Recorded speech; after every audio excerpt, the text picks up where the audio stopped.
ओम शांति।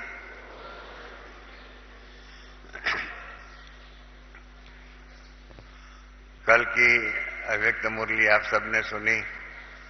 इसी के कनेक्शन में यहाँ तो क्या कंटिन्यूएशन में आज सुबह की भी अव्यक्त मुरली थी। आज सुबह की मुरली में भी बाबा ने बहुत सुंदर बताया बीमारी क्या होती है। शरीर की कमजोरी होती है तो बीमारी होती है, ऐसे ही आत्मा की कमजोरी होती है। हाँ, तो इसके आधार पर देह अभिमान आदि आदि सब बातें विकार आदि की प्रवेशतापन आत्मा की कमजोरी के आधार पर ही होता है। और इसलिए आत्मा को सशक्त बनाना यही ईश्वरीय सेवा का या तो गए ईश्वरीय जीवन का मुख्य अंग है। इस प्रकार की कल बाबा ने बात कही और आज भी कही। मैं हमेशा ही टाइम नोट करता रहता हूँ, क्योंकि बाबा से हम बच्चों को सीखना हो तो एक ये टाइम मैनेजमेंट भी सीखने की जरूरत है। हम लोग समझते हैं क्या भी हो कितना भी हो टाइम की क्या कीमत है, तो बाबा कहते हैं कि हर एक सेकंड की एक सेकंड बर्बाद किया तो कितने की पद्मों की कमाई बर्बाद की। इस प्रकार से इतनी वैल्यू बाबा समय को देते हैं। तो उसी के ऐसा आधार पर हमने देखा कल 7:22 पर दादी गुलजार जी जो है संदल पर बैठे, 7:25 3 मिनट में ही बाबा के पास ध्यान में चले गए। बाबा की पधरामणी 7:35 को हुई।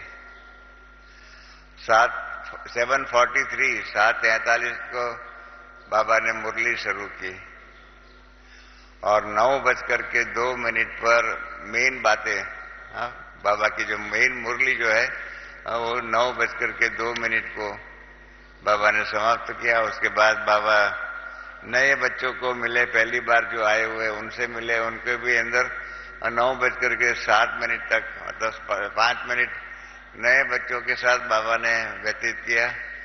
9:07 पर सेवा का टर्न वाले हमारे राजस्थान और इंदौर जोन के बहन भाइयों से मिले। उसके बाद जोन वाले जो है उनसे भी मिले, फिर और भी मतलब जो भी है सेवा के टर्न के सिवाय अलग जो है या विंग वाले जो आए थे उनसे भी मिले। फिर 10:05 तक बाबा उनसे मिलते रहे, सबसे मिलकर के। कल याद प्यार देने का कारोबार बहुत लंबा चला। 10 मिनट तक बाबा ने याद प्यार दिया और 10:15 से फिर स्टेज का कारोबार चला। बाबा को भोग स्वीकार कराया। पीछे आप जानते हैं जो नए जो दोनों साइड में स्क्रीन लगे हुए हैं उसका उद्घाटन कराया बाबा अव्यक्त बाबा से। बाबा आगे भी आकर के स्टेज के आगे आकर के बाबा ने दोनों को देखा और बाबा ने बच्चों को भी कहा। आप सबको अंदर उमंग उत्साह की बातें बाबा ने बताई। और फिर बराबर 11 बजे ही बाबा विदाई लेकर के हम सबको यहाँ पर स्कूल में छोड़ करके चले गए। इस प्रकार से गिनती किया जाए तो 7:35 से 11 बजे तक समझो, 7:30 से समझो 7:30 से 11 बजे तक कितने घंटे हो गए। इतना घंटा परमात्मा पिता को साकार रूप में देखने का सौभाग्य हम बच्चों को मिला। भक्ति मार्ग में तो समझते हैं कि परमात्मा का खाली साक्षात्कार हो जाए तो भी अपने जीवन को धन्य मानते हैं।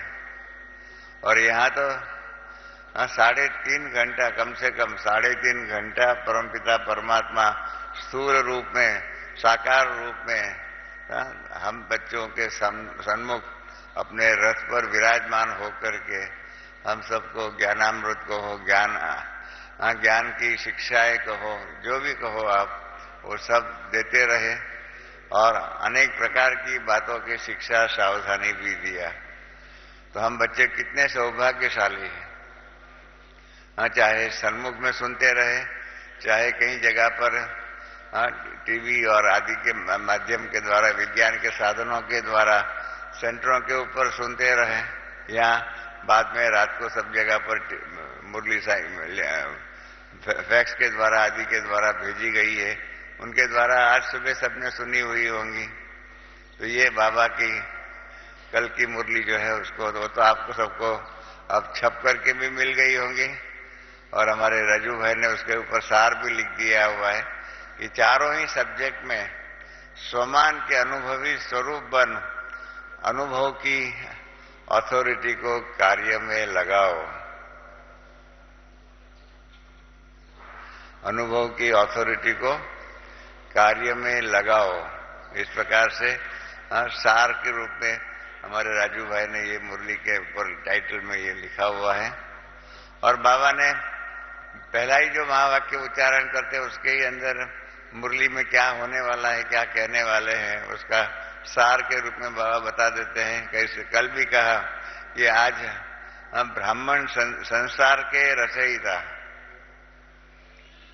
ब्राह्मण संसार के रचयिता, नई दुनिया के रचयिता तो हो गए ही, क्यों नहीं है ही भी, परंतु हम लोग का ये दैवी परिवार जो है, इस दैवी परिवार के भी रचयिता शिव बाबा है। क्योंकि जब से परमात्मा की प्रवेशता हुई तब से ही हम लोग आपस में परमपिता परमात्मा के संबंध के आधार पर, उनके ज्ञान और योग की शक्ति के आधार पर आपस में आए और ये दैवी परिवार की रचना की हुई है। हमने कई बार कहा हुआ है कि डिवाइन फैमिली, दैवी परिवार, यह शब्द हमारे दैवी परिवार शब्द ये जो है हमारे डिवाइन कॉन्स्टिट्यूशन के द्वारा कॉइन किया गया शब्द है। दैवी परिवार, डिवाइन फैमिली। फैमिली तो होती है परंतु उसमें डिविनिटी का आविष्कार करना, और दैवी परिवार आप सबको मालूम रहे दैवी परिवार किस आधार पर बनता है। 83 जन्म तक तो हम लोग लौकिक परिवार में ही रहे हुए हैं, 83 जन्म तक, परंतु 84th जन्म जो है हमारा, 84 जन्म का हम चक्कर कहते हैं, इसमें जो 84th जन्म जो है वो 84th जन्म जो है वो हमारा ये दैवी परिवार का रूप का जन्म है, जिसके अंदर प्रजापिता ब्रह्मा हमारे अलौकिक पिता है, मातेश्वरी सरस्वती हमारी अलौकिक माता है, और हम आपस में मिलजुल कर करके कारोबार करने वाले दैवी परिवार के सदस्य हैं। तो ये दैवी परिवार का उसकी रचना जो है ये 84th बर्थ की रचना है, और ये 84th जन्म के आधार पर हम दैवी परिवार आपस में कहते हैं, डिवाइन फैमिली कहते हैं। और कानून के द्वारा भी ये दैवी परिवार को लीगल रिकॉग्निशन मिला हुआ है। आप कहेंगे कैसे?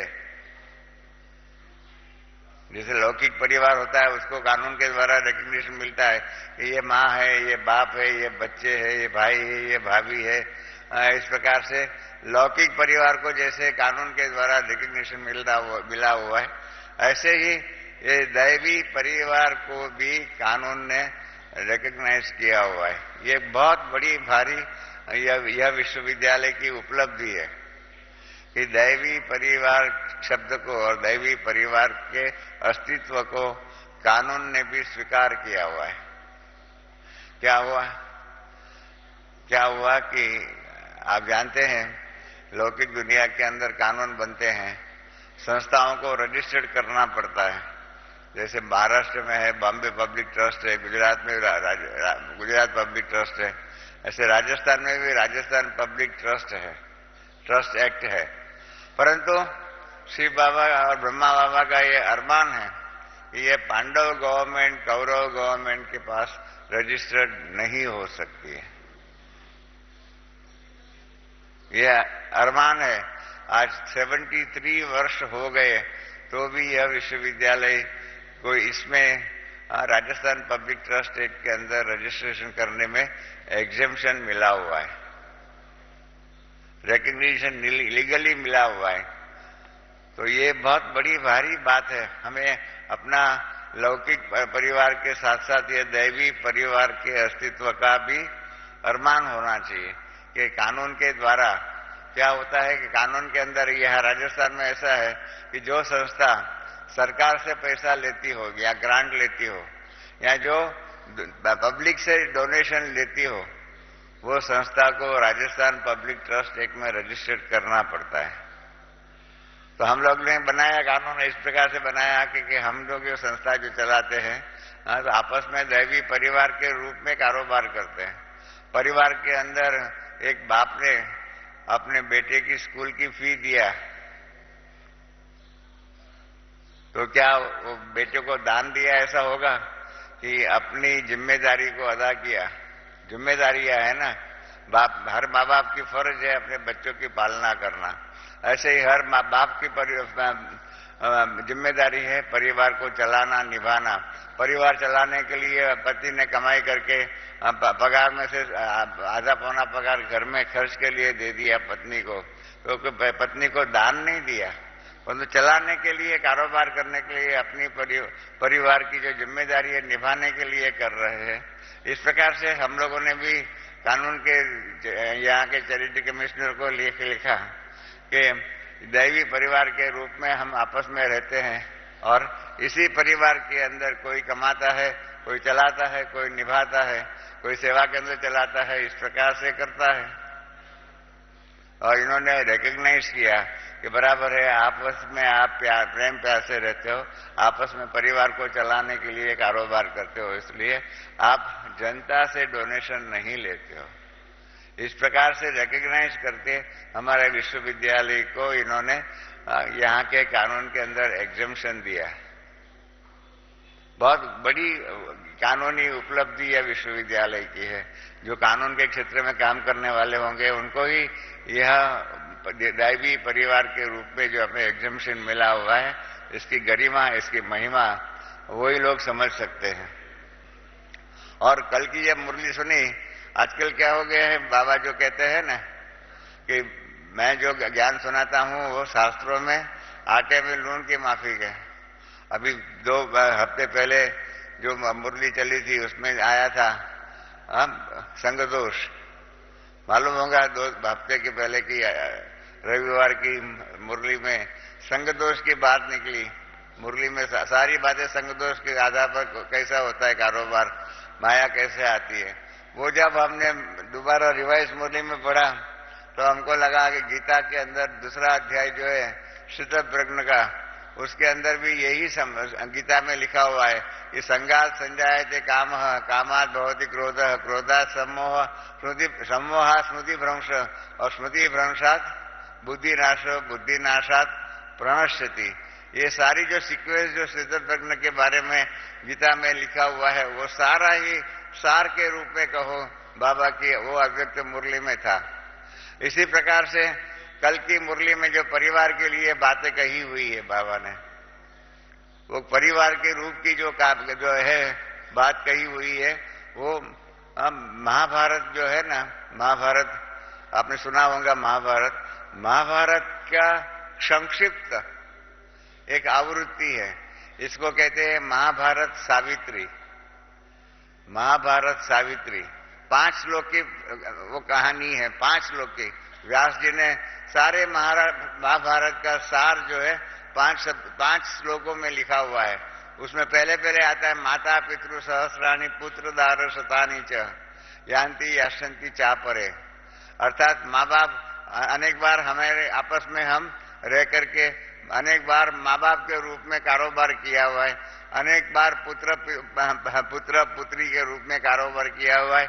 इस प्रकार से ये संसार के अंदर हम आपस में एक परिवार के रूप में, माँ बाप के रूप में, भाई बहन के रूप में, बेटे बेटी के रूप में इस प्रकार से चलते रहे।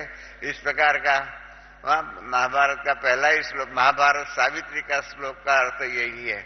और यही जो परिवार की जो बात जो कही, इसके अंदर कल बाबा ने जो कहा कि ये परिवार, ये दैवी परिवार, परमात्म परिवार की जो परिभाषा जो कल बाबा ने बताई, और उसके आधार पर आपस में प्रेम प्यार से किस प्रकार से व्यवहार करना चाहिए और परिवार का सुख किसको कहे, इसके बारे में कल जो बाबा ने बताया, ये गोल्डन वर्ड्स जो है बाबा के, जो गोल्डन वर्ड्स जो है उसको अगर हम समझ लें तो अपना दैवी परिवार, सत्युगी दैवी परिवार से भी श्रेष्ठ ईश्वरीय परिवार, क्योंकि सत्युग का जो है परिवार वो परमात्म परिवार नहीं कहा जाएगा।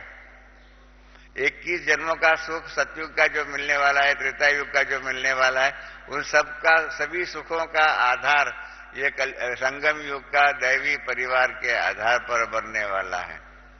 तो उसी के आधार पर बाबा ने जो कहा कि ब्राह्मण संसार के रचयिता बाप दादा अपने चारों ओर के ब्राह्मण संसार को देख रहे हैं। संसार शब्द संस्कृत है, सरती इति संसार, जो बहता रहता है, सतत बहता रहता है। हाँ, संसार रुकता नहीं है। संसार जैसे सृष्टि चक्र कहते हैं, इस प्रकार से संसार सरती इति संसार, जो बहता रहता है। और नदी के रूप में नदी कैसे बहती रहती है, हिमालय से निकलती है और गंगा रूप में आगे बढ़ करके फिर समुद्र में जाकर के मिलती है, फिर उसका बाष्पीभवन के द्वारा पानी में से बादल बनते हैं और फिर हिमालय में जाकर के बनते हैं, बारिश होती है। इस प्रकार से जो चक्र होता है, इसी प्रकार से ये संसार जो है सरती रहती है, जो बहता रहता है। और ये बहता रहने वाला ये ब्राह्मण परिवार जो है, हाँ, वो ही बाबा ने कहा कि ये इसमें कोई, और कितना सुंदर है, कितनी महिमा बाबा ने कही है, हाँ, कि कोटियों में कोई, क्योंकि साधारण तन में आए हुए बाप को पहचान लिया।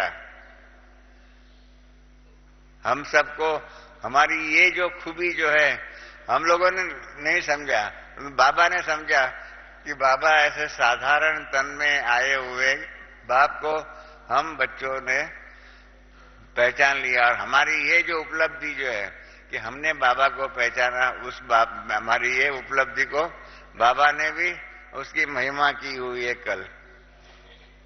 और इसलिए बाबा ने कहा कि बाप के लिए हर बच्चे का अति प्यारा, सर्व का प्यारा है। परमात्मा का प्यारा बनना, इनसे बड़ी और क्या बात हो सकती है। और जो परमात्मा का प्यारा बनता है वो हमेशा ही सर्व का प्यारा बन ही सकता है।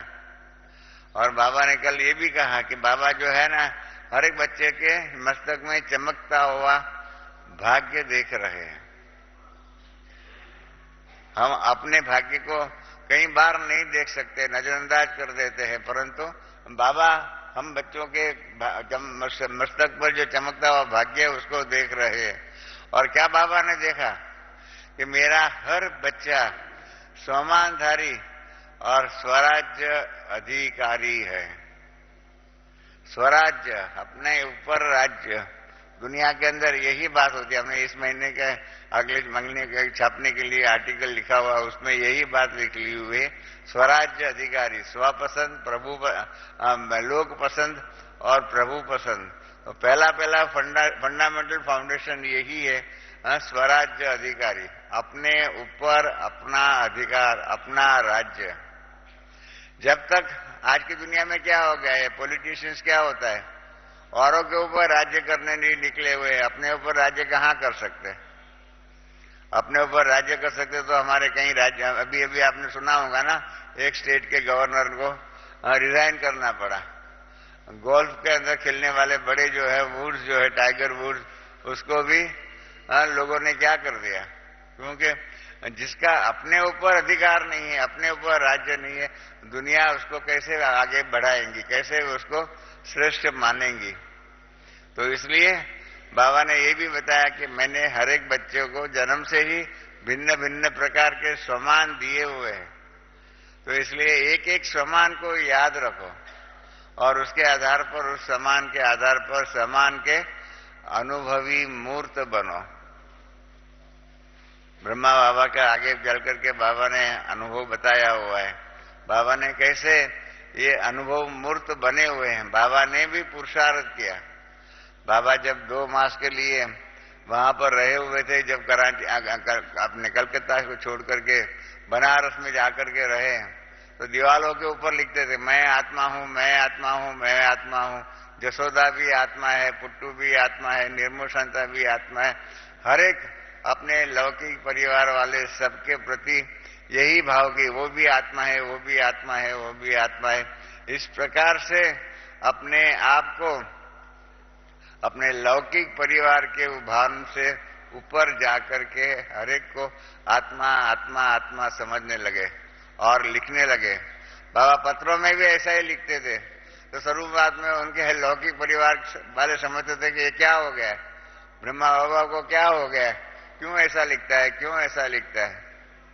परंतु बाद में अनुभव आया, मालूम पड़ा कि बाबा ने अपने जीवन में इस प्रकार से पुरुषार्थ कर करके मैं आत्मा हूं, मैं आत्मा हूं, उस प्रकार का अनुभव करके आत्मिक दृष्टि के द्वारा सबके प्रति उसी स्नेह, उसी प्रेम, उसी सद्भाव के आधार पर कारोबार किया। ये प्रैक्टिस करनी पड़ेगी। हमें भी अनुभव मूर्त बनना हो तो प्रैक्टिस करनी पड़ेगी। शुरू में जब यज्ञ की स्थापना हुई तब शुरू में बाबा क्या करते थे मालूम है? आज भी हम खाना खाते तो यही कहते कि मैंने खाना खाया, यही बोलते हैं ना, मैंने खाना खाया, मैंने खाना खाया। मैं बोल रहा हूं मैं स्नान कर रहा हूं। परंतु शुरू के अंदर बाबा ने जो भी उस टाइम पर जो दैवी परिवार के सदस्य थे, जो समर्पित होकर के बाबा के पास 1937 से 50 तक रहे, उन सबको बाबा ने यही अभ्यास कराया, मैं खाना खा रहा हूं ऐसे नहीं, मैं आत्मा इस रथ को खाना खिला रहा हूं।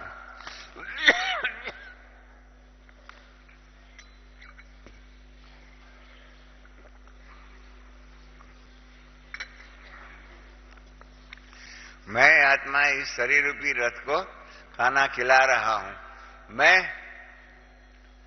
स्नान कर रहा हूं ऐसा नहीं, मैं अपने रथ को, जैसे आपका अपनी बात किसी के पास मोटर होंगी तो मोटर को उसकी धुलाई करते होंगे तो क्या बोलते, मैं अपनी मोटर को उसकी धुलाई कर रहा हूं। इस प्रकार से मैं अपने रथ की धुलाई कर रहा हूं। मैं खाना खा रहा हूं नहीं, मैं अपने शरीर रूपी रथ को खाना खिला रहा हूं।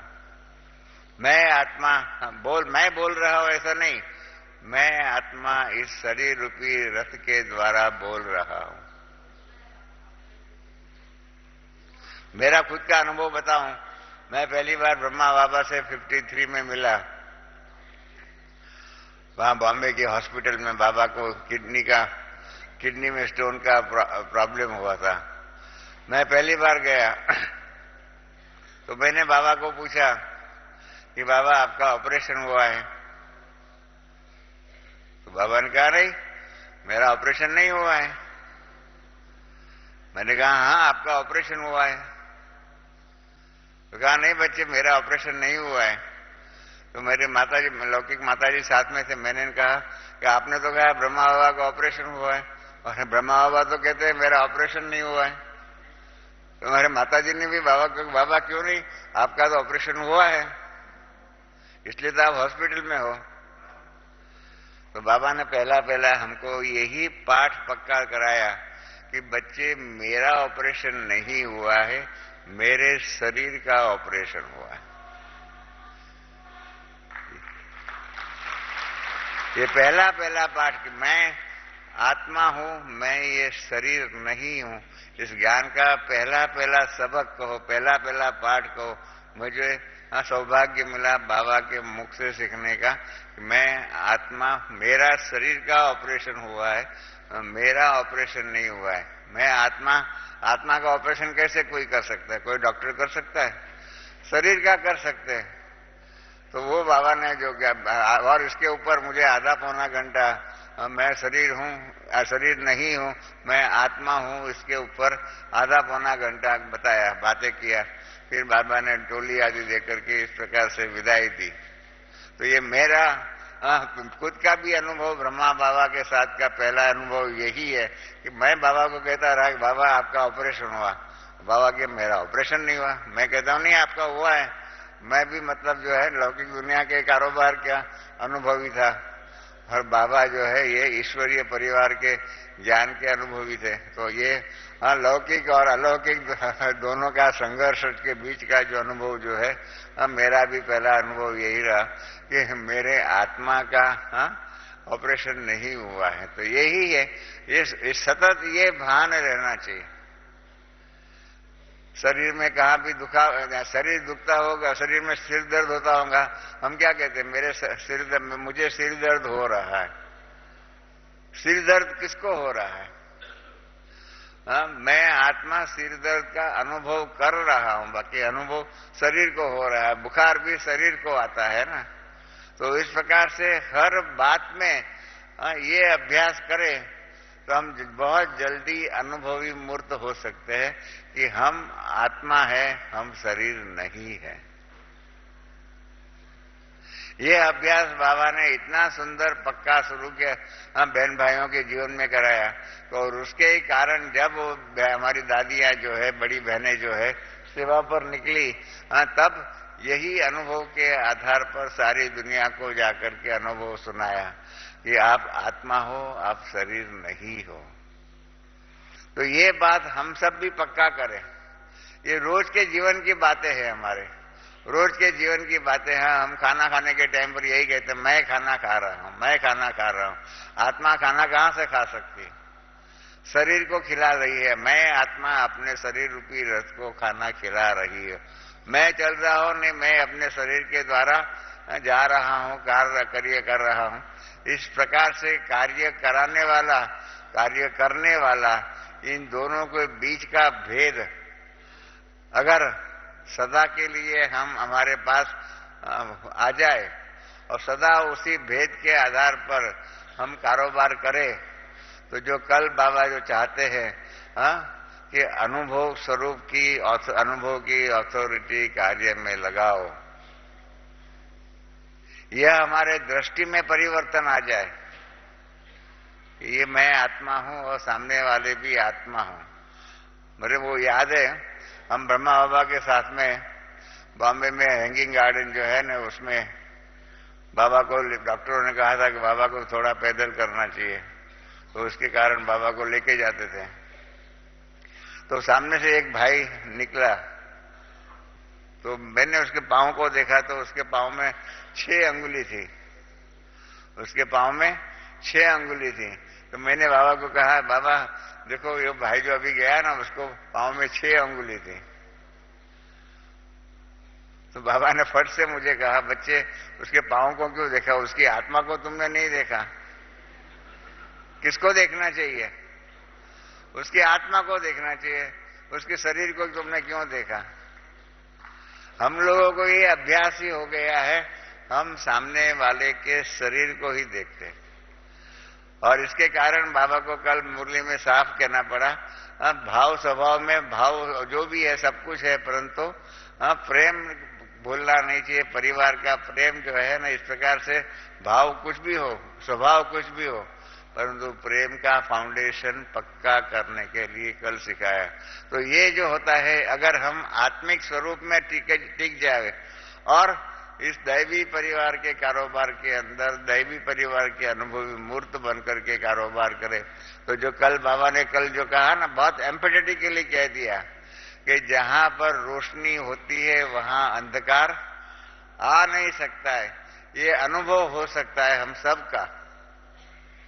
अनुभवी मूर्त बन जाए तो फिर क्या होगा? हमारे लिए कोई भी बात असंभव नहीं हो सकती है। हमारे असंभव तब होती है जब हम इस प्रकार से जो हमारे कार्य जो होता है, जो हमारा लक्ष्य है, उसमें हम लूज हो जाते हैं और शरीर के भान के आधार पर आ जाते हैं, या सामने वालों के भूतकाल के आधार पर उनके स्वभाव संस्कार के वशीभूत हम हो जाते हैं। जो आगे चल करके बाबा ने जो कहा ना, उनकी तो कमजोरी है, परंतु उसकी कमजोरी आपके स्वभाव संस्कार को भी कमजोर बना देता है। तो पावरफुल कौन हुआ? सामने वाला हुआ या आप हुए? जब बाबा ने वो बात कही तब मुझे जानकी दादी का एक क्लास याद आया कि जानकी दादी ने कहा कि मेरे पास एक भाई आया उसने कहा कि दादी वो भाई ने झूठ बोला, इसलिए मुझे क्रोध आया। जानकी दादी को वो भाई ने कहा, दादी वो भाई ने झूठ बोला, इसके लिए मुझे क्रोध आया। दादी ने कहा, बहुत सुंदर दादी ने क्लास कराया, क्या उसने तो झूठ बोला, परंतु उसके झूठ बोलने के कारण तुमको क्रोध करने का लाइसेंस किसने दिया? आप समझिए मेरी बात, दादी जी की बात को। सामने वाले ने झूठ बोला, वो उनकी कमजोरी है, उनकी गलती है, जो भी है, बस उस गलती के कारण आपको क्रोध करने का लाइसेंस मिल जाता है क्या? तो 99% बहन भाई इसी आधार पर अपने आप इस प्रकार से सत्ताधारी बन जाते हैं। एक अव्यक्त मुरली है, उसमें बाबा ने बहुत सुंदर बातें कही हुई है। बाबा ने कहा है कि मैं बच्चों को जो कहता हूं वो नहीं करते, और नहीं कहता हूं वो करते हैं। इसका नाम बच्चे। जो मैं कहता हूं वो नहीं करते, और जो नहीं कहा है वो करते हैं। तो मैं सामने बैठा था, मैंने बाबा को पूछा, ऐसी कौन सी बात है जो आप कहते हो और हम नहीं करते हो, जो नहीं कहा हुआ है हम करते हैं? तो बाबा ने मुझे हम समझाया कि मैं कहता हूं बच्चे मास्टर प्रेम के सागर बनो, मास्टर आनंद के सागर बनो, मास्टर स्नेह के सागर बनो। इस प्रकार से मैं ये बात कह रहा हूं, और उसके आधार पर इस प्रेम स्नेह शक्ति ज्ञान आदि के आधार पर आपस में व्यवहार करो, ये मैं कहता हूं। परंतु उसके बदले में क्या करते बच्चे? मैंने कभी बच्चों को नहीं कहा है कि आप मास्टर धर्मराज हो। मास्टर सर्वशक्तिवान कहा हुआ है, मास्टर सर्वशक्तिवान कहा है, परंतु बाबा ने आज तक की इतने तक की जितनी मुरलियां मैंने पढ़ी है, समझी है, सुनी है, उसमें कभी भी औरों के लिए मास्टर धर्मराज बनने के लिए नहीं कहा है। अपने लिए मास्टर धर्मराज बन करके अपनी कमियों को जीतने का पुरुषार्थ में मास्टर धर्मराज बनो, और बात है। और हम क्या करते हैं? औरों के लिए मास्टर धर्मराज बन जाते हैं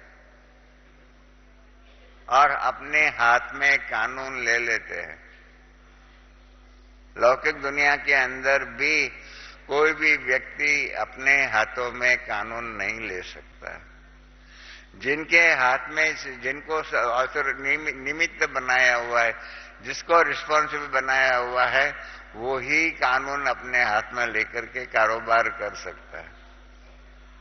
हम सब मास्टर धर्मराज बन करके क्या करते हैं?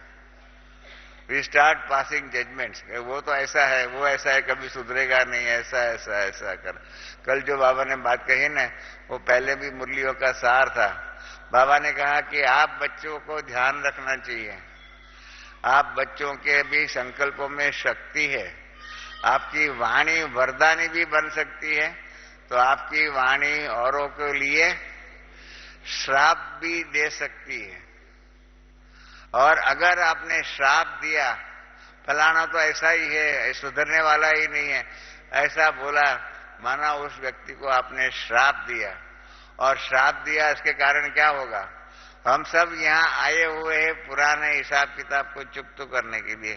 कहीं ऐसा न हो जाए कि हम नए हिसाब किताब बना रहे हैं। कभी जो गीत है ना, मुखड़ा देख ले प्राणी, तेरे खाते में कितना पाप है, कितना पुण्य है। कहीं ऐसे न हो जाए कि हमारे खाते में अनेक प्रकार के पाप भी जमा होते रहते होंगे, गुप्त रूप में, सुषुप्त रूप में पाप होते रहते होंगे। मालूम है ना वो शास्त्रों की कहानी, एक राजा मर गया, तो उसके बाद चित्रगुप्त के धर्मराज के वहां पर उसको पेश किया गया। तो धर्मराज ने चित्रगुप्त को बताया, पूछा कि ये राजा का पाप पुण्य का खाता बताओ।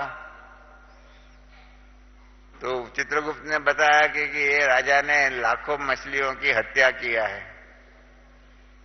कहानी है, बस सीखने के लिए, समझने के लिए कि ये राजा ने लाखों मछलियों की हत्या की हुई है। तो राजा ने चिल्लाया, अरे भगवान, ये आपका चित्रगुप्त का चोपड़ा जो है ना वो गलत है। मैंने कभी मछली को हाथ भी नहीं लगाया और ये कहता है कि मैंने लाखों मछलियों की हत्या किया है।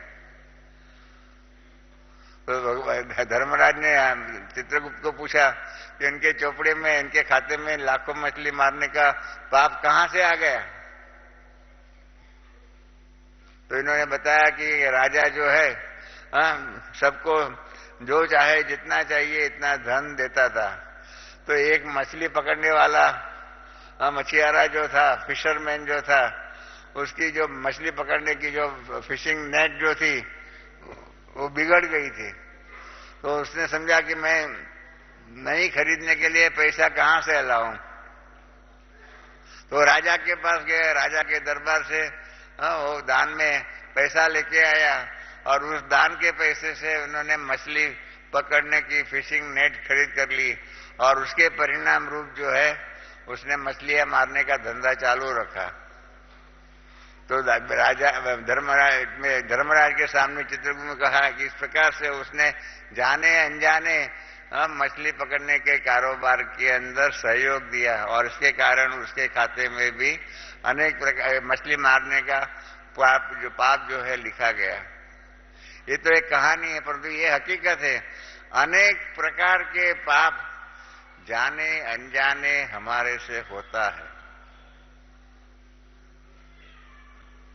अनेक प्रकार के पाप हमारे से जाने अनजाने में होता है और पापों की वृद्धि न हो इसके लिए हम बाबा ने पिछली मुरली में भी बाबा ने कहा हुआ था कचेरी करने का। ब्रह्मा बाबा और मम्मा ने मातेश्वरी हमारे यज्ञ में उस जमाने में नियम था, रोज के शाम को रोज यहाँ पर क्लास के रात्रि क्लास में मम्मा कचेरी कराती थी कि आज किसी से कोई भूल हुई वो बता दो, या और किसी की भूल दिखी। इस प्रकार से रोज का हिसाब किताब रोज चुकतो करे तो वो पाप जो है ना बीज बन करके उसका वृक्ष हमारे जीवन में फलीभूत न हो जाए। इस प्रकार से बहुत ही सुंदर गुह्य जीवन व्यवहार के कारोबार की बातें ब्रह्मा बाबा ने और मातेश्वरी ने यहाँ पर सिखाया। और बाबा इतने स्ट्रिक्ट थे कि मम्मा का ऑपरेशन होकर के मम्मा को हम यहाँ पर लेके आए और उसी दिन मम्मा ने रात्रि क्लास में भी आकर के क्लास कराने के बाद कचहरी कराई कि आज किसी ने किसी का पाप देखा, किसी की भूल देखी, किसी ने दुख दिया। और फिर बाबा ने आकर के सीधा ही पहले मम्मा को पूछा, मम्मा अपने कचहरी कराई? बाबा मतलब हमारे ब्रह्मा बाबा डिसिप्लिन के अंदर इतने ही स्ट्रिक्ट थे। जितना बाप के रूप में हम बच्चों को स्नेह भी देते थे, इतना ही डिसिप्लिन शिस्त पालन में इतना ही क्या कहे इतना ही स्ट्रिक्टली डिसिप्लिन डिवाइन डिसिप्लिन का उसका पालन कराने में ध्यान रखते थे कि डिवाइन डिसिप्लिन भी होनी ही चाहिए। आज क्या हो गया है, डिवाइन फैमिली भी हम समझ गए हैं, परंतु डिवाइन डिसिप्लिन के क्षेत्र में थोड़ा हम लोग कमजोर बन गए और इसीलिए कई बार अनेक प्रकार की समस्याएं होती है। तो यही बात कल जो बाबा ने जो कही, इसलिए बाबा ने कहा कि स्मृति स्वरूप और श्रुति स्वरूप है। हम स्मृति करने वाले नहीं, योग करने वाले नहीं, योगी जीवन हमारा योगी जीवन होना चाहिए। योग करने वाला नहीं, परमात्मा की याद करने वाला नहीं, परमात्मा की याद सतह हमारे जीवन में होनी चाहिए। मालूम है ना, महाभारत में आता है सुभद्रा ने कृष्ण को पूछा कि आप अर्जुन को क्यों इतना याद करते हो, क्यों इतना प्यार करते हो? तो अर्जुन कृष्ण सुभद्रा को लेकर के गए। अर्जुन जहाँ सोया हुआ था तो नींद में भी उसके श्वासोश्वास में भी श्री कृष्ण श्री कृष्ण श्री कृष्ण वो निकलता था। कहा देखो मेरे को नींद में भी मेरे साथ को मुझे याद करने वाला मेरा ये परम भक्त है। इसी प्रकार से योगी जीवन के रूप में योग हमारे जीवन के व्यवहार में, नींद में भी इस प्रकार से हमारा जीवन व्यवहार होना चाहिए। अगर योगी जीवन के आधार पर करे कारोबार, मैं आपको अनुभव के आधार पर कह सकता हूं कि हमारी योग निंद्रा भी हो सकती है। अभी तक हमारा निंद्रा योग है, और तो योग निंद्रा नहीं बनिए। शब्दों की रमत नहीं है, शब्दों का खेल नहीं है। योग निंद्रा और निंद्रा योग, इन दोनों के बीच में जमीन आसमान का फर्क है। हम सब निंद्रा योग करते हैं, 5 घंटा 6 घंटा 7 घंटा जो भी सोते हैं वो निंद्रा योग करते हैं। तो योग निंद्रा करे, योग में परमात्मा की याद में रहते रहते उसी याद में हम अपने आप को नींद के अंदर निंद्रा में अनुभूति करना शुरू करें तो क्या हो जाएगा, सपनों में भी हमें बाबा की याद रहेंगे, स्वप्न भी हमारे सेवा के आएंगे। और इतने तक स्वप्न भी आएंगे कि अंतवाहक शरीर, हमारी दादी जानकी इसके ऊपर एक्सपर्ट है, अंतवाहक शरीर के द्वारा हम शरीर को आराम की जरूरत है, आत्मा को कोई जरूरत नहीं है। आत्मा अंतवाहक शरीर के द्वारा अपने आप को आत्मा समझ करके नींद के अंदर भी परमात्मा की याद में रह सकता है। ये योग निंद्रा का प्रभाव है, अंतवाहक शरीर की प्राप्ति है, बहुत गुह्य विषय है। और ये अंतवाहक शरीर के द्वारा योग निंद्रा के द्वारा कारोबार करना वो तभी हो सकता है कि हम जीवन व्यतीत करते हुए भी परमात्मा के याद का, परमात्मा के ज्ञान का, योगी जीवन का अनुभव सतत करते रहे। जो कल बाबा ने कहा योग करने वाले नहीं बल्कि योगी जीवन वाले बन जाए, अगर ऐसा करें तो 24 ही घंटा हमारा योग हो सकता है। अभी हमको चार्ट लिखना पड़ता है, हमने कितना समय याद किया, फिर वो चार्ट लिखना पड़ेगा कि हम कितने समय बाबा को भूले, कितना समय बाबा को भूले। वास्तव में वो चार्ट होना चाहिए। अभी हम चार्ट योग करते हैं तो क्या कर सकते हैं। तो इसलिए बाबा ने कल जो कहा हुआ है ना, अनुभवी मूर्त बनने की बात, एक्सपीरियंस ओरिएंटेड, यही सेवा के अंदर भी अनुभव कराने की बात कही हुई है। पहले हम लोग जो है मैसेज ओरिएंटेड गॉडली सर्विस करते थे और कर रहे हैं। कल भी बाबा ने कहा सबको शिवरात्रि के दिन सबको संदेश मिले। मैसेज ओरिएंटेड सर्विस तो है ही, परंतु अभी उनसे आगे इस सीजन की तीसरी या चौथी मुरली में बाबा ने कहा हुआ है कि सबको अनुभवी मूर्त बनाओ, एक्सपीरियंस कराओ। जो कल भी बाबा ने कहा कि अनुभव हो जाता है तो भूल नहीं सकते। जैसे शक्कर, बाबा ने एक और अव्यक्त मुरली में कहा है शक्कर और नमक दोनों सफेद है, और फर्क कैसे मालूम पड़े। जीभ पर रखो तो शक्कर का अपना टेस्ट है और नमक का अपना टेस्ट है। अनुभव के आधार पर एक बार मालूम पड़ गया कि शक्कर जो है वो मीठी चीज कैसे होती है, तो उसके आधार पर वो अनुभव हम कभी नहीं भूल सकते। तो अनुभव कराएंगे ना, और सामने वाले को भी हम खुद भी अनुभव करें और सामने वालों को भी अनुभव कराएंगे, तो ये अनुभव हमेशा के लिए सबको याद रह सकता है। तो ये अनुभवी मूर्त बनने की कल जो बाबा ने बात कही है, सिंपल बात है, कोई कठिन बात नहीं है। यही बात है अपने आप को सदा हर कर्तव्य में, हर कार्य में मैं आत्मा कर रहा हूं, मैं आत्मा कर रहा हूं, मैं आत्मा कर रहा हूं, इस प्रकार की भान के आधार पर व्यवहार करे और उसके आधार पर देही अभिमानी बन जाए। तो देही अभिमानी बनने के कारण बाकी सभी अभिमान क्या अर्थात बाकी सभी मान जो है, समान जो है हमारे जीवन में ऑटोमेटिकली आएगा। जैसे कल बाबा ने कहा ना, रोशनी आए तो अंधकार ऑटोमेटिकली चला जाएगा। इस प्रकार से मैं आत्मा हूं, मैं आत्मा हूं, इस प्रकार से मैं आत्मा हूं के उस भान के आधार पर हम जीवन व्यवहार करें तो ज्ञान के आधार पर हमारा जो कल बाबा ने कहा, ज्ञान के आधार पर लाइट एंड माइट मिलना चाहिए, होना चाहिए, सामने वालों के भी उसका अनुभव होना चाहिए। योगी जीवन के आधार पर भी जो बाबा ने कही बात, ये सब ऑटोमेटिकली औरों को भी अनुभव में आ जाए और उसके आधार पर सेवा हो। सेवा के फील्ड के अंदर जो कल बाबा ने कहा, बहुत सुंदर बातें कही हुई है। बाबा ने कल जो कहा, कार्य भिन्न भिन्न हो सकता है, हर एक को अपनी अपनी ड्यूटी मिली हुई है, कार्य तो भिन्न भिन्न हो सकता है, परंतु अनुभव की स्थिति जो है वो भिन्न भिन्न नहीं रहनी चाहिए। और उसी प्रकार से बाबा ने कहा है कल, बच्चों को मेहनत क्यों करनी पड़ती है? क्योंकि बाबा को हम कहते हैं कभी कभी क्या करेंगे, होंगे होंगे करेंगे गेंगे। बाबा ने पहले भी कहा हुआ ऐसे करेंगे करेंगे गेंगे करेंगे ना, तो इसके कारण हम कभी भी उसके मालिक नहीं बनेंगे।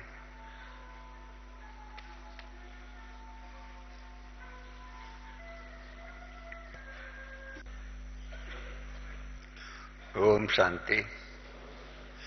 बाबा ने हर चीज का अनुभवी मूर्त बनने के लिए भिन्न भिन्न प्रकार की युक्तियां बताई हुई। जैसे मैंने आपको बताया ना, शरीर के भान को भूलना है, तो मैं खाना खा रहा हूं, इसके बदले में मैं इस शरीर को भी रथ को खाना खिला रहा हूं, मैं अपने रथ को उसका स्नान कर उसको धुलाई कर रहा हूं। इस प्रकार से बातें करने से शरीर भान से मुक्त हो सकते हैं।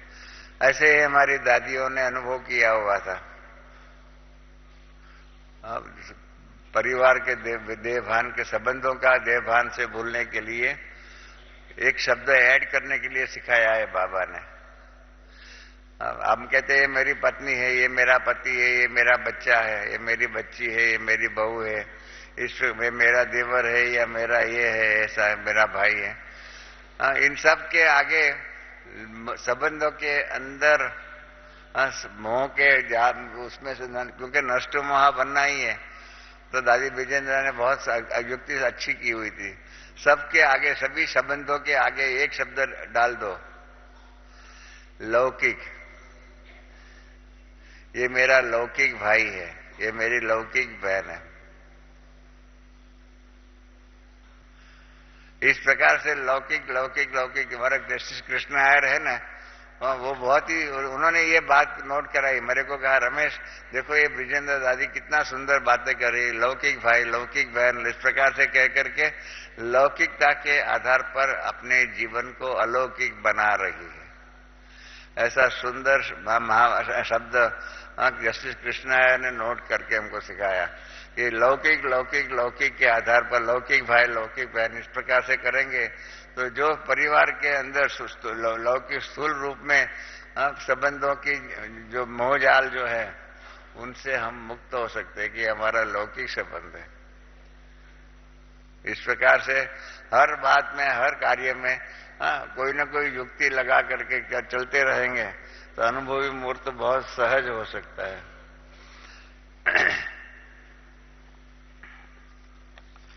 और अभी बाबा ने कल ये भी बताया कि जो भी बातें हैं, क्योंकि समय प्रमाण अभी सब अचानक होना है, समय प्रमाण सब कुछ अचानक होना है, बता करके नहीं होना है। ये महावाक्य बाबा के हम यो नोट करके रखे।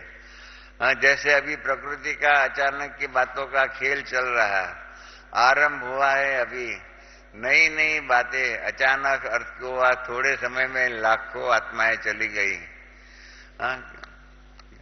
क्या उनको पता था कि कल हम होंगे नहीं?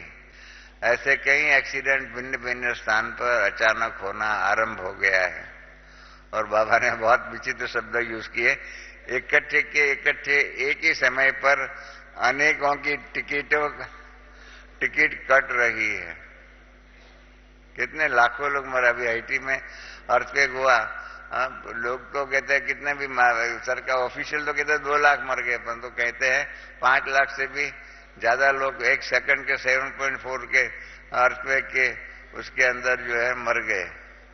तो इस प्रकार से कारोबार होता ही रहता है। इसलिए बाबा ने कहा कि ऐसे अचानक के समय पर ये कहेंगे अरे हम तो पुरुषार्थी है, कोई भी, अंग्रेजी में कहते हैं time and tide will not wait for anybody. अचानक के समय पर हम पुरुषार्थी है कहने से भी कोई किसी का सुनना नहीं है। इसलिए एवर रेडी का अर्थ बाबा ने बताया कल। एवर रेडी का कोई भी वरदान या सम्मान का संकल्प किया और स्वरूप बना इसलिए आज इस बात पर बाबा अटेंशन दिला रहे हैं कि किसी भी वरदान को फलीभूत कर वरदान या समान के स्वरूप के अनुभवी बन सकते हो। नहीं आप बनेंगे तो ड्रामा आपको बनाना ही, ड्रामा ही आपको अनुभवी मूर्त बनाएगा। कोशिश कर रहा हूं, अगर कोशिश भी करनी है तो बहुत समय का अभ्यास ही समय पर मदद करेगा। बहुत समय का अभ्यास नहीं होगा ना तो समय पर हम फेल हो जाएंगे। ये हकीकत है, अनुभव है, हम सब का अनुभव है। हाँ, कि क्या होता है हम सब पांडवों में एक उसका बड़ा भाई था, मालूम है? पांडवों का बड़ा भाई कर्ण वो पांडवों का बड़ा भाई था और उसको श्राप था कि तुम्हारा अंतिम समय पर तुम्हारे को समय पर तुम्हारा ज्ञान तुमको भूल जाएगा। मालूम है? परशुराम ने उनको श्राप दिया था। तो यही हम सब का भी यही है, यही हम सबको माया का श्राप मिला हुआ है कि हम समय पर ज्ञान भूल जाते हैं। औरों को ज्ञान सुनाने में एक्सपर्ट, अपने पास परीक्षा आती है हम उसमें फेल हो जाते हैं। कारण यही है कि समय पर हम ज्ञान भूल ही जाते हैं। बाद में याद आता है कि अरे ऐसा नहीं, ऐसा करते तो इसीलिए कल बाबा ने कहा कि बहुत समय का अभ्यास होगा ना तो ही उस समय पर वो ज्ञान काम में मदद में आएगा। और बाबा ने देह अभिमान का एग्जाम्पल भी दिया कि आपको अपना नाम पक्का है। नींद में भी होंगे, आपके नाम से कोई चिल्लाएंगे तो फौरन आप नींद से भी जाग जाएंगे। तो उसी आधार पर बाबा ने ऐसे ही देही अभिमानी, समान अधिकारी और स्वराज्य अधिकारी इतना ही पक्का हो। मैं आत्मा हूं, मैं आत्मा हूं, इस प्रकार का अभिमान, आत्मक अभिमान इतना ही पक्का होना चाहिए। नॉलेज के बारे में बताया, knowledge is light and might. तो ज्ञान स्वरूप बनना आता है, जो भी कर्म करे वो लाइट और माइट वाला होगा, यथार्थ होगा। इसको कहा जाता है ज्ञान स्वरूप बनना। उसी प्रकार योग स्वरूप अर्थात कर्मेंद्रिय जीत बनना, हर कर्मेंद्रिय के ऊपर स्वराज्य अधिकारी, इसको कहा जाता है युक्ति युक्त जीवन। जहां ज्ञान योग है, योग युक्त है, वहां गुणों की धारणा ऑटोमेटिकली होगी। हम प्रयत्न करते हैं गुणों की धारणा करने के लिए और बाबा कहते हैं कि गुणों की धारणा ज्ञान युक्त और योग युक्त हो गए तो ऑटोमेटिकली हो जाएंगी। ये बहुत अच्छी बात कही है। और सेवा भी हर समय ऑटोमेटिकली होंगी। बाबा ने आगे चलकर के सेवा के बारे में बहुत अभी आगे की बात कही हुई है। सेवा मिले या सेवा दी जाए वह नहीं, स्वयं मनसा वाचा कर्मणा संपर्क में आपके द्वारा सेवा ऑटोमेटिकली होती रहे। बाबा ने कल कहा कि कई बार बाप दादा ने देखा है कि संपर्क में कोई बच्चा देखता भी है, इनका स्वभाव संस्कार थोड़ा हो जाना चाहिए, वह नहीं है। यह तो ऐसा ही, ये बदलना नहीं है, इसकी सेवा करना टाइम वेस्ट है, ऐसा संकल्प करना क्या यथार्थ है? आप सबको कई बार हमने कहा हुआ है, हमने ज्ञानामृत में भी लिखा हुआ है, ज्ञान योग धारणा और सेवा तो है, एक पांचवा सब्जेक्ट है, पांचवा सब्जेक्ट है जो बाबा हम बच्चों को सिखा रहे हैं, वो है मैनेजमेंट, कार्य कुशलता। मैनेजमेंट इतना सुंदर हमारा दैवी परिवार का मैनेजमेंट हो रहा है। हमारी दादियां इस मैनेजमेंट के क्षेत्र में एक्सपर्ट है और उसके कारण क्या होता है, बाबा ने जो कल जो कहा ना कि इतना सुंदर मैनेजमेंट करती है, इसके कारण क्या होता है, हम सबको ज्ञान से उठाया हुआ है। मम्मा ने हमको कहा था, हमारे पास जो भी आता है औरों की ग्लानि करने के लिए आता है। अगर उनकी बातों के आधार पर हम औरों के बारे में भी ऐसा ही अपना मन का भाव समझ ले, तो हम तो और सबके प्रति तिरस्कार ही करें। परंतु हम जानते हैं हर बाप अपने बच्चों के प्रति सदा ही प्रेम और सद्भाव के आधार पर करते हैं। इस प्रकार से इस दैवी परिवार के अंदर स्नेह और सद्भाव के आधार पर कारोबार होना चाहिए। मैं एक आपको प्राइवेट बात बताऊं, हमारे पास जो पत्र आते हैं ना, उसमें से 50% पत्र फरियादों का ही होता है। ये ऐसा है, ये ऐसा है, ऐसा है, ऐसा है, ऐसा है। एक बार एक भाई ने पत्र लिखा कि हमारी बहन जी जो है ना, नए स्टूडेंट के प्रति विशेष ध्यान देती है, हम पुरानों को ध्यान नहीं देती है।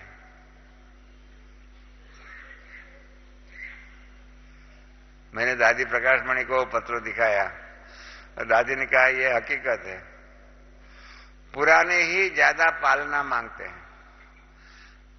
पुराने ही भाई बहन ज्यादा पालना हमारी बहनों से मांगते हैं। और इसके परिणाम रूप क्या होता है मैं आपको बताऊं। हम यज्ञ का हिसाब किताब देखते हैं ना, यज्ञ के हिसाब किताब के अंदर हमारा अनुभव यही है, स्थापना के कर्तव्य के लिए 15% खर्चा होता है, परंतु पालना के खर्च के लिए 85% खर्चा होता है। पालना के खर्चे के लिए जो भाग्य हमारा बनता है, हमारे स्थापना के खर्चे के पीछे का जो खर्च होता है, उससे ही हमारा भाग्य बन सकता है।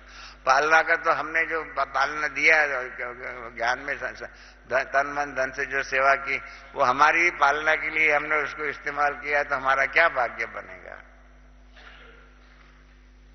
इसलिए मैंने कहा ना, दादी प्रकाशमणि ने हमको खास कहा कि रमेश, पुराने भाई, मैंने एक बार दादी को नियम बताना क्यों कहा, दादी हमारे पास बहनों की कमी है, तो हम एक नियम क्यों नहीं बना दे कि 10 साल से ऊपर जो ज्ञान में चलते हैं उसको अपने पांव पर खड़ा रहना चाहिए। तो दादी ने कहा, रमेश क्या होगा मालूम है। मैंने कहा नहीं। वह सभी पुराने जो है ना भाग जाएंगे, सब पुराने भाग जाएंगे। पुराने को ये अभ्यास ही हो गया है पालना लेने का। वास्तव में होना चाहिए ये अभ्यास, पुरानों को ये अभ्यास होना चाहिए, नयों की पालना करने का अभ्यास होना चाहिए। तो क्या हो गया है, हम जो है ना, क्योंकि क्या हो गया है, हमारे गुजराती में कहते हैं ये जो राइट हैंड है ना, उसका हैबिट ही बन गई है अपने मुख की तरफ जाने का। उस प्रकार से हमारे स्वभाव संस्कार ये बन गया है पालना लेने का। होना चाहिए हमारा अभी पालना देने का। कल जो बाबा ने कहा ना, उसके आधार पर अगर दैवी परिवार कल की मुरली को बराबर समझे, तो मैं समझता हूं हमारे पास आज से किसी की भी फरियाद का पत्र नहीं आना चाहिए। सबके परीक्षा आती है, ये इसका होता है, ये ऐसा होता है, ये ऐसा होता है, ऐसा होता है। अभी अभी एक भाई ने, वकील था, उसने अपने सेंटर की इंचार्ज की बहन के बारे में फरियाद लिखी।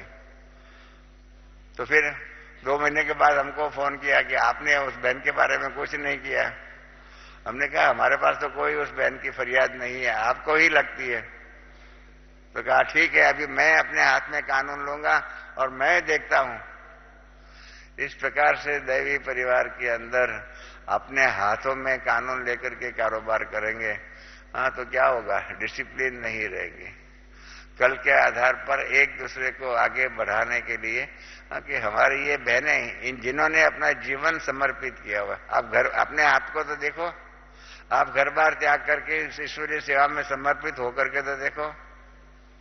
अरे हम सेवाधारी बनाने के लिए निमित्त ऑफर करते हैं, कई बार लिखते हैं कि सेवाधारियों की जरूरत है, 15 दिन के लिए, 1 मास के लिए सेवाधारी बन करके आओ, तो भी कई लोग नहीं आते हैं। कारण यही है कि हम सेवा लेने के अभ्यासी बन गए, सेवाधारी बन करके यज्ञ सेवा, जो कल बाबा ने जो कहा ना, इस प्रकार से सेवाधारी बन करके कारोबार करने के लिए वो अभ्यास हमारा छूट गया है। बाकी इन दादा बहनों का जीवन का देखो कितना सुंदर त्याग, तपस्या, पुरुषार्थ ये करते हैं। इनके जीवन के आधार पर इन्होंने अपने जीवन को समर्पित किया हुआ है बाबा की सेवा में। उस समर्पित की भावना को स्वीकार कर ले और उनके आधार पर उनके सहकार और उनके मददगार बनने का कोशिश करे तो क्या हो जाएगा? ये दैवी परिवार सत्युगी दैवी परिवार हो जाएगा। इसलिए कल की मुरली के बाद मैं समझता हूं हम आपस में सब प्रकार के जो भी मन के अंदर जो भी है संकल्प विकल्प को दूर कर करके ये परमात्म परिवार है। ये परिवार के बीच में ही हमें 21 जन्म व्यतीत करने हैं। तो क्यों हम इस दैवी परिवार के अंदर अनेक प्रकार के भाव स्वभाव की बातों के आधार पर अपने को, अपने मन को, अपने विचारों को, अपने संस्कारों को इस प्रकार से बदली कर देते हैं? प्रेम प्यार से रहिए, सबके साथ कारोबार कीजिए। बाबा ने एक मुरली कही हुई है, बच्चे चिल्लाओ मत, चलाना सीखो। हर एक को चलाने का बाबा ने भी चला करके दिखाया ना। चला करके दिखाना बहुत कठिन बात है। जानकी दादी ने भी मुझे एक बार कहा था कि रमेश, आप लोग तो भारत में सेवा करते हो, उसमें क्या है? यहाँ तो जिनकी सेवा करते हो उनको मालूम है राम क्या है, कृष्ण क्या है, गीता क्या है, लक्ष्मी नारायण क्या है, वो सब मालूम है। विदेशों में जाकर के सेवा करके तो दिखाओ। न वहां के वो लोग अपनी भाषा समझते हैं, न उनके संस्कार हमारे जैसे है, न उन्होंने राम का नाम सुना है, न कृष्ण का सुना हुआ, नहीं कुछ नहीं सुना हुआ, न उनका कल्चर अलग, बिल्कुल अलग। इन सब के बीच में रह करके ईश्वरीय सेवा करना, और ये हमारी दादियों ने, हमारी बड़ी बहनों ने, सबने वो करके दिखाया हुआ है। कितना सुंदर उत्कृष्ट त्याग और तपस्या का स्वरूप है।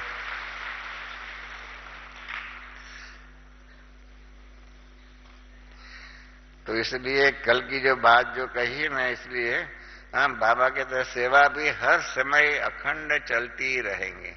हम 24 घंटा ईश्वरीय सेवा कर सकते हैं। बाबा ने एग्जाम्पल भी दिया है, बहुत सुंदर एग्जाम्पल दिया है। मानो कोई आपके भाई या बहन ब्राह्मण परिवार में थोड़ा मायूस है, थोड़ा पुरुषार्थ में डल है,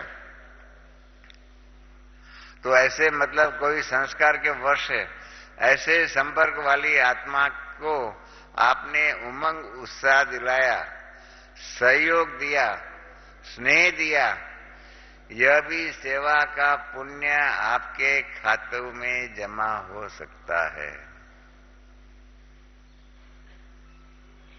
कितने प्रकार की सेवाएं हैं। कल बाबा ने कहा ना, उमंग उत्साह दिलाना, सहयोग दिला, स्नेह दिया, सेवा का पुण्य आपके खाते में जमा हो सकता है। गिरे हुए को उठाना, यह पुण्य गाया हुआ है। तो संबंध और संपर्क में भी सेवा करना यह सच्चे सेवाधारी का कर्तव्य है।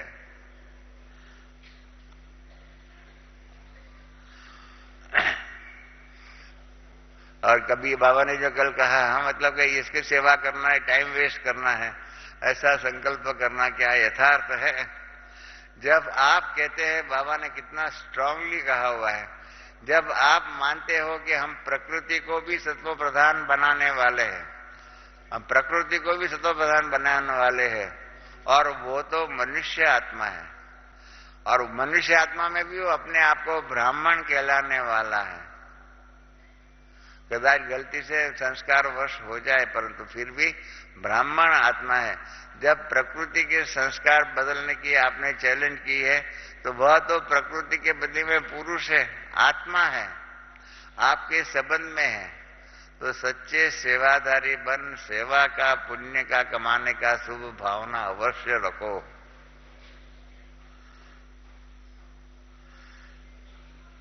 फंडामेंटल दैवी परिवार के बीच का व्यवहार की बात आ गई।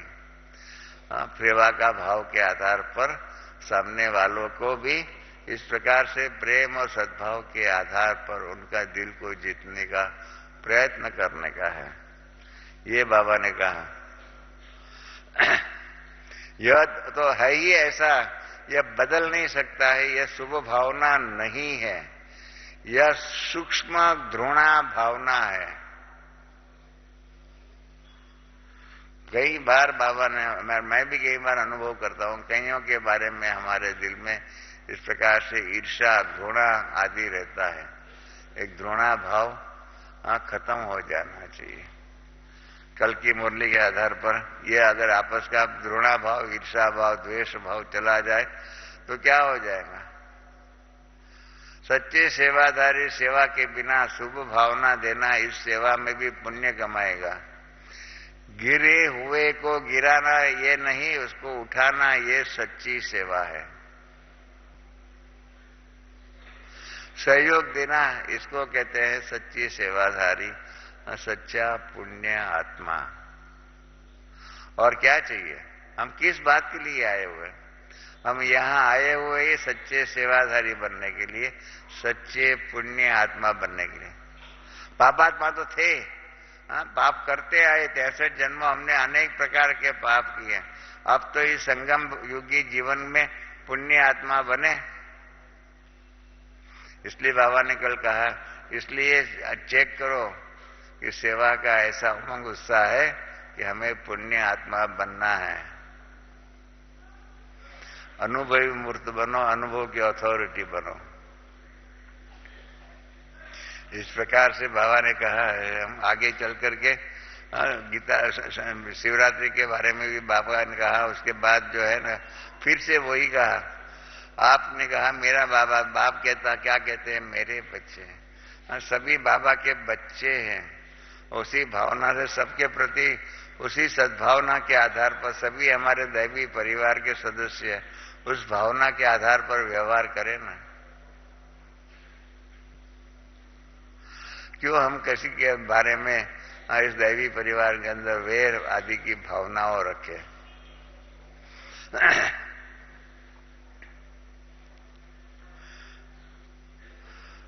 बाबा ने बहुत स्वभाव नहीं देखो। बाबा ने कल क्या कहा? सामने वालों के स्वभाव को नहीं देखो। बाप जानते भी है, भाव भी है, स्वभाव भी है, लेकिन भाव स्वभाव आपस के प्यार को खत्म न करे। सनातन ये महावाक्य लिख लो, भाव स्वभाव आपस के प्यार को खत्म न करें। हम क्या करते हैं? आपस के प्यार को खत्म कर देते हैं और संबंध को भी खत्म कर देते हैं, और इसके कारण कार्य में सफल नहीं होते। तो बाबा ने कहा यह राइट नहीं है। परिवार है कौन सा? ये प्रभु परिवार, परमात्म परिवार। बाबा की कितनी ऊंची दृष्टि है। ये प्रभु परिवार है, ये परमात्म परिवार। बाबा ने कल भी कहा कि इतना बड़ा परिवार और किसी का नहीं हो सकता है। तो इस दैवी इतने बड़े परिवार में जन्म लेने का हमें सौभाग्य मिला हुआ है। तो इस सौभाग्य को हम याद रखें ना। कितना बड़ा परिवार है, कितने हमारे घर हैं, जो हर एक सेंटर हमारा घर है। जहां भी जाओ बाबा का ज्ञान मिलता रहेगा और बाबा के योग शादी का कारोबार कर सकते हैं। तो ऐसा ज्ञान योग का धारणा के सेवा के आधार पर इस परमात्म परिवार के बीच में रह करके हम कारोबार करें तो कितना सुंदर हमारा जीवन बन सकता है।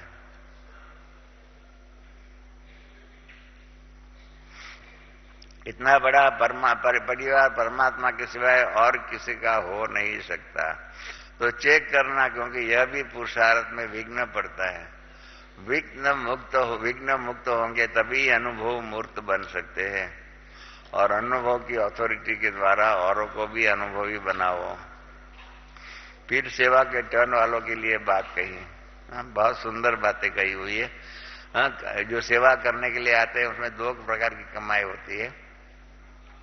एक तो सेवा का मेवा, हर एक का पुण्य जमा होता है, और दूसरा मधुबन का ज्ञान का वायुमंडल, बड़े परिवार का वायुमंडल, स्नेह का पुरुषार्थ में बल मिलता है।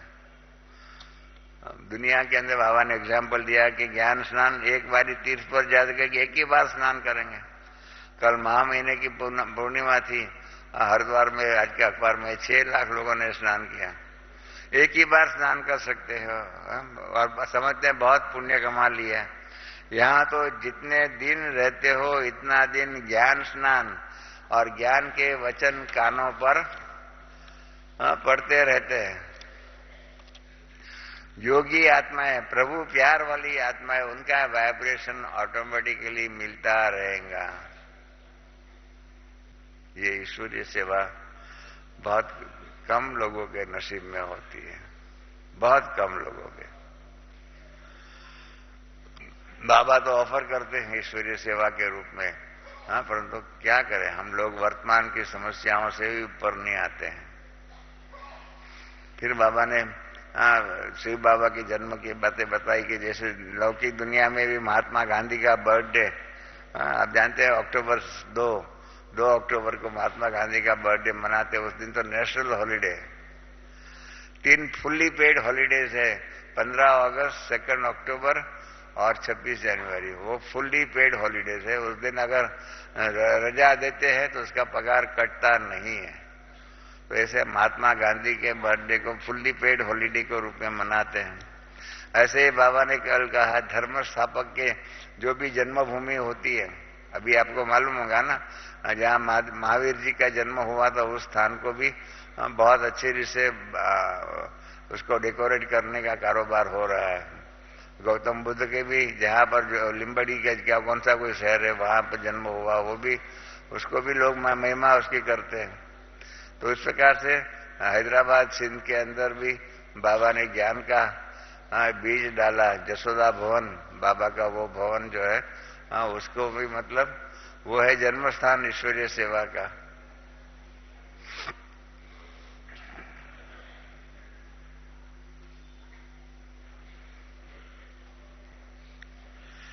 फिर बाबा ने बताया प्रकृति भी पूछ रही है, एडवांस पार्टी भी पूछ रही है कि गेट कब खुलेंगे। तारीख भी बाबा ने कहा है आप बच्चों को नक्की करना है, क्योंकि साथ में चलना तो है ही, साथ में चलना ही है। हाँ, तो इसलिए अपने बाबा ने जो कल कहा ना, इस सीजन में जो कहा, इतनी बार 12 बार अव्यक्त रूप में 12 बार फरिश्ते रूप का अनुभव करने के लिए 5-5 मिनट कम से कम। तो कई लोग ने कल हमको कई बार कहते कि इतना बार कैसे हम कर सकते हैं, ऐसे कैसे हम कर सकते हैं। उसका जवाब बाबा ने दिया हुआ है, अब थोड़ा थोड़ा अपना एवर रेडी बने का नजारा दिखाओ। वह नजारा है ज्यादा में ज्यादा समय या फरिश्ता रूप या निराकारी रूप प्रैक्टिकल में प्रत्यक्ष करो। अभी नहीं करेंगे तो कब करेंगे, उसी के आधार पर बाबा ने ये कहा हुआ है। हाँ, ज्यादा में ज्यादा समय अपना फरिश्ता स्वरूप या निराकारी रूप प्रैक्टिकल में प्रत्यक्ष करो।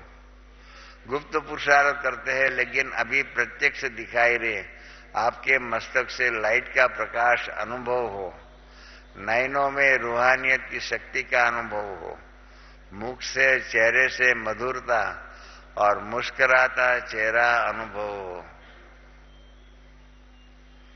ये हमको करना है, हमारे व्यक्तिगत जीवन का पुरुषार्थ यही है। क्योंकि सबको बाबा ने कहा है संगठन के रूप में ही जाना है, जो परम धाम वापस जाना है संगठन के रूप में ही जाना है, आगे पीछे तो नहीं जाना है, सबको एक साथ में ही जाना है। इसलिए उसके पहले ये एवर रेडी रूप का प्रत्यक्ष होना चाहिए, जिससे प्रत्यक्षता हो बाप दादा की और बाप दादा के कार्य की। इसलिए अभी तीव्र पुरुषार्थ करो और एक दूसरे को सहयोग दो, आगे बढ़ाओ, कमजोरों को सहारा दो, ऐसा संगठन बनाओ। इस सीजन में भी बाबा ने कहा हुआ है ना, परोपकारी ग्रुप। हाँ, परोपकारी ग्रुप अर्थात एक दूसरे को सहारा देने वाला ऐसा बनना चाहिए। फिर बाबा ने ग्राम विकास, साइंस एंड इंजीनियरिंग और स्पार्क वालों को जो कहा वो तो आप सबने सुना है। जन्म स्थान की बातें कही है। डबल फॉरेनर्स के लिए भी बाबा ने कल जो कहा है वो सभी भारत के सेंटरों को भी कहा हुआ है कि जितने भी सेंटर हो वह निर्विघ्न बने, ऐसा एग्जाम्पल बना करके दिखाओ। निर्विघ्न। हम यहाँ जितने भी बैठे हुए इतना तो हम करें, हमारे सेवा केंद्रों को तो निर्विघ्न बनाए। और सभी अपने सेवा केंद्रों को निर्विघ्न बनाएंगे तो क्या हो जाएगा? हाँ, सत्युग बहुत जल्दी आ जाएगा। और इसीलिए बाबा ने फिर से अंत में पुरुषार्थ की एक बात कही है। बाप दादा हर एक बच्चे की विशेषता देख रहे हैं। हर एक बच्चे में किसी न किसी सब्जेक्ट में विशेषता समाई हुई है। इसलिए बाप दादा इंडिविजुअल एक एक बच्चे को होवनहार विजयी स्वरूप में देख रहे हैं, क्योंकि सबको साथी बन करके चलना है। साथ चलेंगे और ब्रह्मा बाप के साथ में राज्य करेंगे। तो कुछ नहीं, बाकी एक खाली यही एक ना छोटा सा पुरुषार्थ करो। बाबा ने कहा हर एक बच्चे में कोई न कोई विशेषता है, हर एक की विशेषता देखो ना। शिव बाबा ने और ब्रह्मा बाबा ने क्या किया? हमारे में लाखों कमजोरियां थी या नहीं? परंतु उस सबको भूल करके बाबा ने हमारी विशेषता को देख करके विशेषता के आधार पर ही हमारे ऊपर श्रद्धा रखी, विश्वास रखा और हमको आगे बढ़ाया। हम भी इस प्रकार से इस दैवी परिवार के अंदर कल की मुरली के आधार पर एक दूसरे की विशेषता को देख करके होवनहार विजयी स्वरूप उसको देख करके, क्योंकि सबको साथी बन के चलना है और ब्रह्मा बाप के साथ में राज्य भी करना है। यही परिवार के बीच में 2500 वर्ष रहना है। तो हम किसके साथ दुख करें, किसके साथ द्वेष करें, किसके साथ मतलब झगड़ा करें, किसके ऊपर क्रोध करें? यही बात है। फिर बाबा ने मद्रास वालों को के बारे प्रोग्राम में कहा, हम 3 भाइयों को भी कहा शिवरात्रि का प्लान बनाना, मीटिंग का कहा है। आज हमारी मीटिंग भी है। फिर मद्रास के प्रोग्राम के आधार पर जो बाबा ने बात कही उसकी तो मीटिंग चल रही है, हमको यहाँ से उठ करके वहाँ ही जाना है। इस प्रकार से मतलब बाबा ने कल की मुरली में जो कहा हुआ है मुझे कल की मुरली इसलिए बहुत अच्छी लगी क्योंकि अगर कल की मुरली को यथार्थ रूप में हम सब अपने पुरुषार्थ में आगे बढ़ने के लिए साधन समझ ले तो ये दैवी परिवार में जो भी समस्याएं जो है, आपस में मन मुटाव आदि की बातें जो है, एक दूसरे के प्रति द्वेष घृणा आदि जो होता है ये सब खत्म हो जाए और प्रेम प्यार से चलने वाला ये श्रेष्ठ दैवी परिवार, आदर्श परिवार, परमात्म परिवार के रूप में विश्व के सामने प्रत्यक्ष हो सकता है। और ये दुनिया भी चाहती है, दुनिया भी देखना चाहती है कि ब्रह्मा कुमारी परिवार कितना सुंदर है। आपको मालूम है जस्टिस एनआर क्या नाम था भूल गया मैं, साउथ के एक बॉम्बे हाईकोर्ट के जज थे, वो आए थे यहाँ पर। उन्होंने को बहुत इतना अच्छा लगा, इन्होंने कहा कि ब्रह्मा कुमारी परिवार जो है ना वो सतयुगी परिवार है, सैंपल है, सतयुगी दुनिया का सैंपल है, ऐसा मतलब इन्होंने बताया। दुनिया हमको उसी निगाह से देख रही है कि ये सतयुगी दैवी परिवार उसका सतयुग का सैंपल है। तो ऐसा हम कल की मुरली के आधार पर सैंपल बन करके दिखाए तो क्या है, छोटी छोटी बातें तो होती ही रहती है, उसको भूल जाना सीखो। भूलना हम सीखते नहीं है, याद रहता है। हमको सामने वालों की कमजोरियां जो है ना वो याद रहती है, पर उसकी अच्छाई जो है ना हमको याद नहीं रहती है। अगर हम सबकी अच्छाई को याद रखें, इसमें ये गुण, हमारा चंद्रमणि दादी ने एक बहुत अच्छा क्लास कराया था। चंद्रमणि दादी ने एक बार क्लास कराया, हमारे 30-40 भाइयों की यहाँ भट्टी थी। उसमें क्लास कराया, सबको कहा मैं आज और कुछ नहीं कराने वाली हूँ, आप हर एक अन्य जितने भी आपके 30-40 यहाँ बैठे हुए हैं ना, हर एक के एक एक गुण को याद करके बोलो, और जो गुण एक दूसरे ने कहा वो ये आपको नहीं रिपीट करना है, उसके बारे में दूसरी कोई बात को।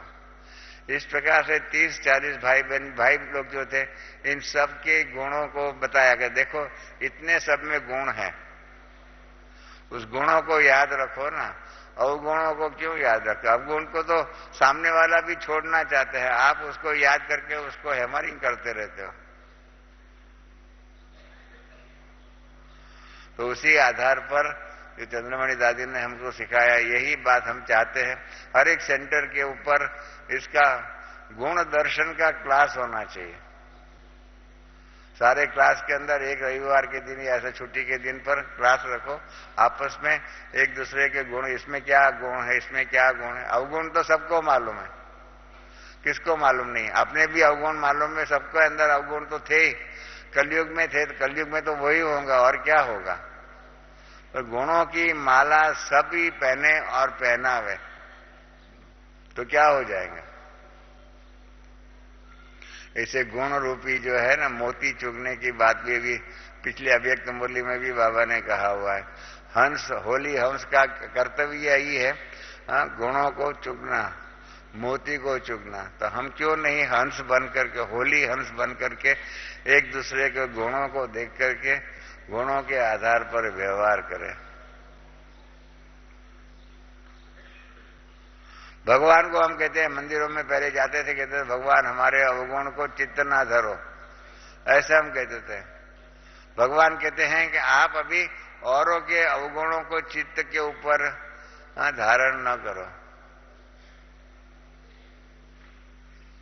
भगवान तो हमारे अवगुणों को निग्लेक्ट ही करते, ध्यान नहीं रखते। वो तो कहते ही मैं तो हर एक बच्चे का गुणों को ही देखता हूं, विजयी रतन के रूप में देखता हूं। हम भी उसी प्रकार से कारोबार करें, तो ये परिवार श्रेष्ठ परिवार, परमात्म परिवार हो सकता है। और ऐसा श्रेष्ठ परिवार, परमात्म परिवार के सदस्य बनने का जो हमें सौभाग्य मिला हुआ है ना, इस सौभाग्य के महत्व को हम कम न करें, न कम रखें, न कम सोचें। बहुत महत्वपूर्ण ये दैवी परिवार है। कोटों में को 600, 700, 600, 650 कोटि करोड़ों के अंदर ये 8.5 लाख, 9 लाख व्यक्तियों का समाज ये दैवी परिवार है। कोटों में कहो के रूप में परमात्मा को पहचानने वालों का ये परिवार है। ऐसा सद्भाग्यशाली ये परिवार की जिन्होंने परमात्मा को परमात्मा के दिव्य अवतरण को स्थूल नयनों से देखने वाला, देखा हुआ, ऐसा श्रेष्ठ भाग्यशाली ये परिवार है। अरे एक बार एक शंकराचार्य गए कैलाश दर्शन के, खाली कैलाश का पर्वत जो है ना दूर से दिखाया, कहा कैलाश भगवान को देख लो।